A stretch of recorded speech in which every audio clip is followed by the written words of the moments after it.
नमस्कार। आज हम एक बहुत गहरी और परिवर्तन लायक बात करने जा रहे हैं। स्त्री का मोह छोड़ो। ये सिर्फ एक सामान्य मोह नहीं है, ये वह जाल है जिसमें हम अपने अस्तित्व का बहुत बड़ा हिस्सा खो देते हैं। और यदि हम इस जाल से बाहर निकलना सीख लें तो हमारी जिंदगी की दिशा ही बदल सकती है। मोह यह सिर्फ वासना नहीं है, यह हमारी आंखों के सामने का एक नकाब है जो हमें असली सच्चाई से दूर ले जाता है। जब हम किसी स्त्री या पुरुष से मोह में पड़ जाते हैं तो हम उसे अपने लिए माध्यम बना लेते हैं। हमें उसकी कंपनी, उसकी स्वीकृति, उसका प्यार चाहिए। लेकिन यह मोह न तो सच्चे प्रेम है और न ही आत्म स्वतंत्रता।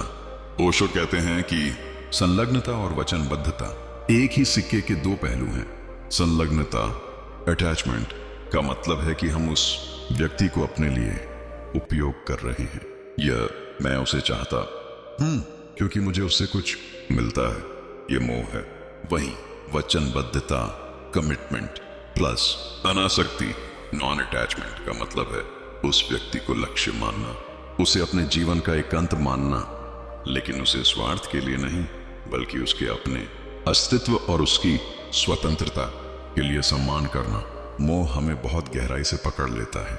हम सोचते हैं कि वह व्यक्ति हमें पूरा करेगा, हमारी कमी को मिटा देगा, लेकिन वास्तव में वह हमारी चल रही दौड़ का हिस्सा बन जाता है और हम फिर भी एक खालीपन महसूस करते हैं। ओशो की दृष्टि में यदि मोह बहुत ज्यादा हो जाए तो यह एक प्रकार की गुलामी बन जाता है। पुरुष और स्त्री का संबंध सिर्फ शारीरिक जुड़ाव नहीं है, वह जीवन, ऊर्जा, भावना, चेतना का एक बड़ा खेल है। लेकिन जब यह खेल मोह की वजह से होता है तो वह आत्मा को बांध देता है। इस मोह में न सिर्फ सुख है बल्कि दर्द भी है। ईर्ष्या, आशंका, डर, क्या अगर वह मुझे छोड़ दे जैसी भावनाओं का जाल बन जाता है। तो सवाल यह है, मोह को कैसे छोड़ा जाए? सबसे पहले हमें यह समझना होगा कि मोह सिर्फ बाहरी व्यक्ति का मोह नहीं है, यह हमारे अपने मन का मोह है। हमें अपनी इच्छाओं और विचारों को ध्यान से देखना चाहिए। मैं क्यों मोह कर रहा हूं? मुझे वास्तव में क्या चाहिए? ओशो का कहना है कि वचनबद्धता बिना संलग्नता के हो सकती है। इसका मतलब यह नहीं कि हमें प्यार नहीं करना चाहिए, हमें प्यार करना चाहिए, लेकिन उस व्यक्ति को उपयोग की वस्तु न बनाकर बल्कि एक अंत मानकर। प्रेम में स्वतंत्रता होनी चाहिए, गुलामी नहीं। इस मोह की ऊर्जा बहुत मजबूत होती है, हमें उस ऊर्जा को दबाने की जगह उसे देखना और समझना चाहिए। ओशो तंत्र की बात करते हैं जिससे यह समझ आता है कि स्त्री पुरुष का आकर्षण सिर्फ शारीरिक नहीं, उसमें जीवन की ऊंच नीच है। यह समझना जरूरी है कि जीवन का यह आकर्षण, स्त्री पुरुष, परमात्मा की एक लीला, खेल भी हो सकता है। अगर हम उसे सही दृष्टि से देखें तो यह मोह हमें बंदी न बनाए बल्कि हमें जागरण का माध्यम बन सके।